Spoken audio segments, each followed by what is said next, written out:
그런데 그 어려운 빈민사역 하시는 가운데 어떻게 학교를 또 그렇게 세워가실 생각은 어떻게 하셨고 시작이 어떠셨어요? 네, 지금 사역을 이제 하다 보니까 네. 가장 중요한 게 지도자였어요. 네. 지도자 없이는 사역의 미래가 이제 밝지가 않다고 하는 걸 알았고, 지금도 저는 늘 생각하는 것이 선교의 최종 목적은 지도자 양육이다. 지도자를 우리가 잘 양육시키면 그 현지 지도자들에 의해서 사역이 활성화될 수 있다라고 하는 확신을 갖고 있었고, 또 한국도 그랬고, 그래서 이제 학교를 세우기 시작했고, 조그만 단칸방에서 5명으로 시작해가지고, 성서 학원으로 시작해서 신학교로, 지금은 필리핀 국제성결대학으로 세워지게 됐죠.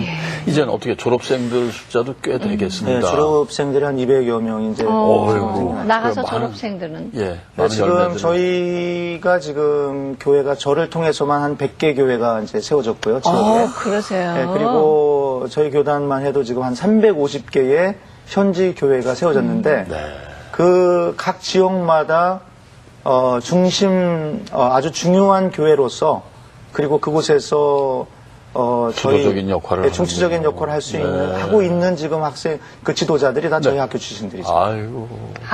보람이 있으시겠어요. 근데요, 이렇게 일을 하시는 동안에 이제 뭐 소위 말하는 제2의 인생을 산다고 하는 만큼 또 큰 일을 한번 당하셨다면서요? 제가 사역을 하고 있는 동안에, 그러니까 2009년 9월 26일 토요일 오전 10시였는데 무슨 일인데요? 필리핀에는 이제 태풍이 많이 오는데요. 그때의 온도이라고 하는 태풍, 아마 전 세계를 놀라게 했죠. 아마 정말 많은 인명을 앗아간 그러한 태풍이었는데, 아침 10시에 제가 학교로 이제 운전을 해가지고 지금 이동하고 있었습니다. 근데 갑자기 물이 불어났는데요. 나중에 알고 보니까 그 비가 얼마나 쏟아졌는지, 그때만 해도 우기철에 한 달 동안 내릴 강수량이 그 밤 9시간 만에 그 많은 강수량이 내렸던 거예요. 그래서 댐이 붕괴될 위험이, 범람해서 붕괴될 위험이 있었는데, 어나운서도, 광고도 않고 갑자기 수문을 열었던 거예요.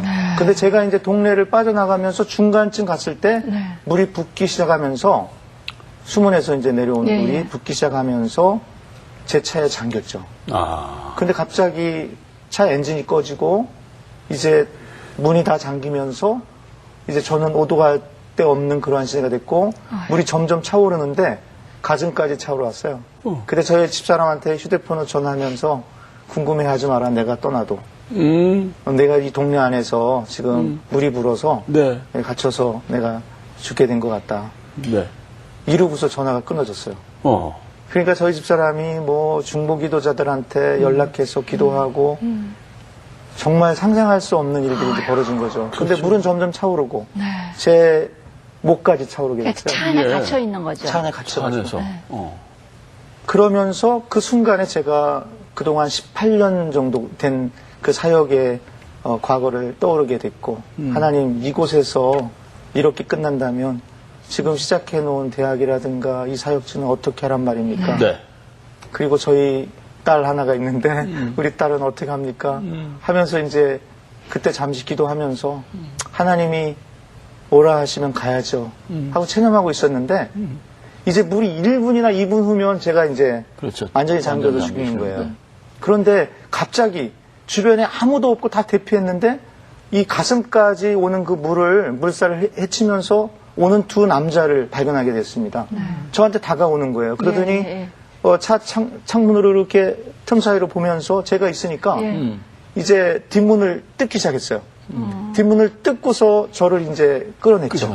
그래가지고 한 팔씩 이렇게 두 사람이 저를 부축해가지고 차로 나오면서 차가 떠내려가가지고 어디론가 사라져버리고, 저는 그들의 이제 부축을 받으면서 인근에 옮겨졌고, 물은 계속 불어나고 있었고, 저는 그 지붕 위로 이제 사다리를 놓고 그들의 도움을 받아가지고 양철 지붕 위에서 17시간이나 되는 긴 시간을 그곳에서 이제 머물게 됐죠.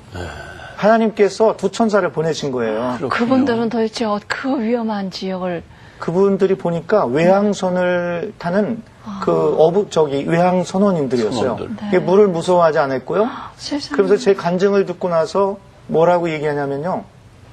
선교사님 말씀을 잘 듣고 보니까 하나님께서 자기들을 왜 하필이면 그 시간에 자기들을 그 지역을 지나가게 해서 구하게 했는지 분명히 알 것 같다. 아직도 하실 일이 많기 때문에 하나님이 저희들을 보내주신 것 같다. 네. 그들이 이제 먹을 것도 갖다 주시고 세상에. 그리고 입을 것도 갖다 주시고 까마귀가 되어서 모든 것들을 필요한 것을 제공해 주었고 그때 제가 그 지붕 위에서 하나님께서 저에게 제2의 생명을 주셨으니까 이제부터는 하나님의 은혜로 덤으로 살게 되었습니다. 네. 남은 생애를 정말 이 사역을 위해서 필리핀에서 무덤까지 내가 최선을 다해서 하나님 사역에 그릇이 되겠습니다. 네. 이 결심을 하게 됐죠. 그야말로 물속에서 건지신 하나님. 예. 그렇게 지금 뭐 간단한 설명이지만 물속에 차 있다가 올라가서 지붕 위에서 열몇 시간 있다는 게 그게 우리가 이제 얼마 전에 정말 일본 쓰나미 보면서 그렇죠. 얼마나 어려운 장면들을 많이 봤는데 생명의 소중함인데 그렇습니다. 필리핀 아이를 입양하셨어요? 그러니까 사역을 하다 보면 그때그때마다 하나님께서 초청의 말씀을 주시는 것 같아요. 저희 아들이 하나 있었는데 지금 이제 대학 3학년이죠. 학교에 한국에서 네. 다니고 있는데 그 아들을 낳았을 때에는 가파도에서 삶이기 때문에 얼마나 힘들었는지 몰라요. 병원도 없었죠.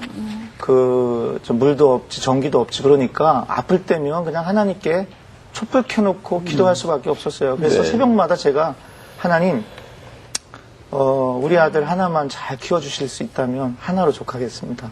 그랬더니 하나님이 하나밖에 안 주신 것 같아요. 예. 그러던 차에 저희 아내의 마음은 항상 또 더 좋은 일을 하자. 고아와 같은 아이가 있으면 입양을 해서라도 키웠으면 좋겠다. 저는 너무 어려웠던 생활이 자꾸 생각나니까 그냥 물질로 돕는 일을 하지 집으로 데려다가 키우는 거는 어렵지 않겠냐. 네. 이렇게 생각하고 있었는데 하루는 우리 필리핀 현지 목사님이 전화를 하셔가지고 선교사님 부탁이 하나 있는데 19살 난 미혼모가 아기를 낳는데 병원비도 없고요. 키울 능력이 없대는데 아빠가 누군지도 모르겠고요. 도울 분은 선교사님 가정밖에 없는데 혹시 좀 받지 않겠습니까?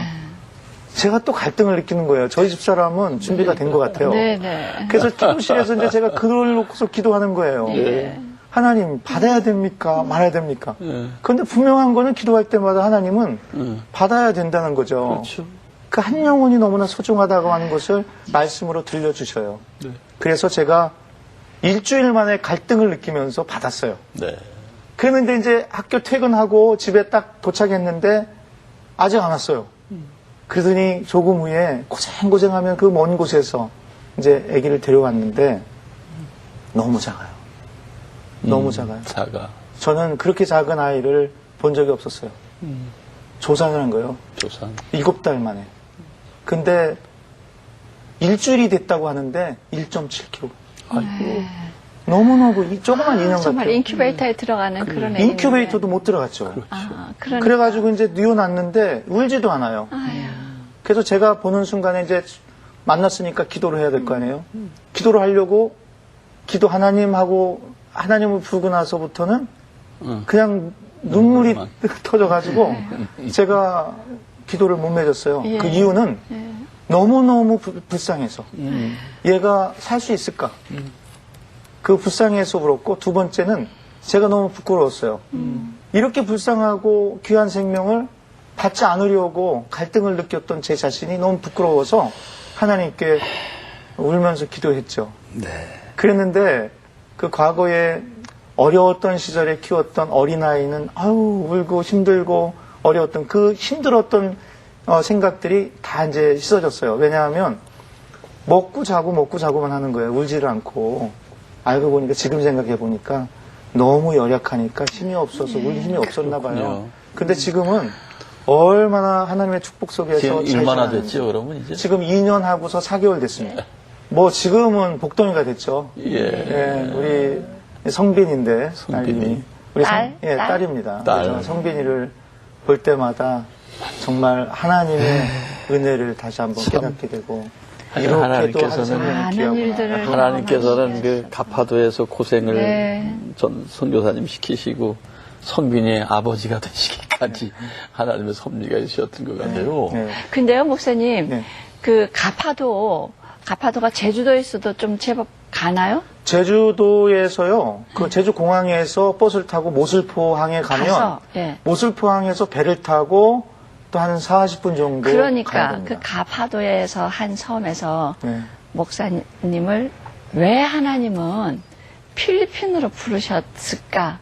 한 번씩 생각해 네, 보시면 생각해 봤는데요. 네. 가파도도 섬이고요. 예. 필리핀도 섬이죠. 7,200개로 그러니까요. 구성된 섬이거든요. 그러니까 제가 볼 때는 필리핀에 보내시기 전에 가파도라고 하는 섬에서 먼저 저를 제 훈련을 훈련을 미리 시키셨고. 시키신 것 같아요. 네. 그래서 저를 다져놓은 다음에, 연단시킨 다음에, 그리고 이제 필리핀으로 불러준 것 같고, 그리고 대학을 다닐 때부터도 늘 교육 선교에 관심을 많이 갖고 있었는데, 네. 공부를 참 어려운 가운데서도 끝까지 이제 박사과정까지 준비를 시킨 것은 바로 교육 선교, 이 대학을 세워서 미래의 훌륭한 인재들을 배출하는 교육 사역을 하라고 하나님이 아마 기회를 주신 게 아닌가 그렇게 확신하고 있습니다. 예. 그렇습니다. 앞으로 기도 제목, 네, 뭐 또 계획하시는 일 있으시면 이제 100여 개가 세워진 그 교회가 네. 우리 졸업생들을 통해서 날마다 성장해서 자립할 수 있는 교회가 되어서 자기네 나라 필리핀 복음화의 일익을 담당할 수 있는 네. 튼튼한 교회가 되는 거고요. 네.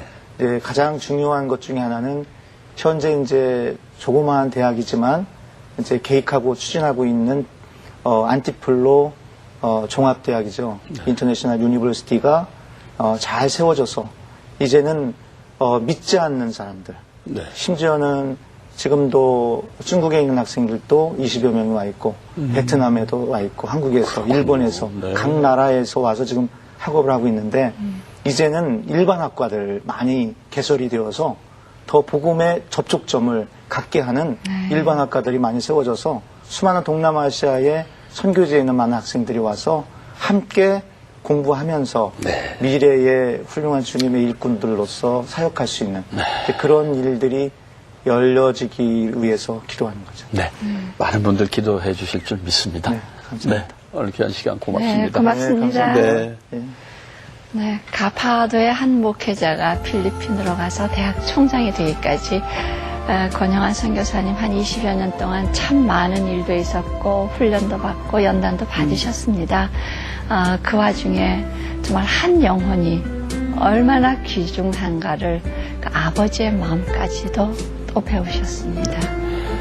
그러면 선교사님 말씀을 들으면서 늘 때마다 갈등을 하셨었어요. 예. 갈등을 하시다 결국은 하나님께서 눈물과 감동으로 순종하게 하셨고 그 순종이 많은 열매를 맺어서 이젠 정말 하나님의 뜻을 이루시는 귀한 사역자로 이렇게 세움을 받게 되셨습니다. 우리 권영환 선교사님 하시는 모든 사역 위하여 기도와 동역이 있으시길 바라면서요. 오늘 새롭게 하소선 여기서 마치고 저희는 다음 시간에 찾아뵙도록 하겠습니다. 시청자 여러분 안녕히 계세요.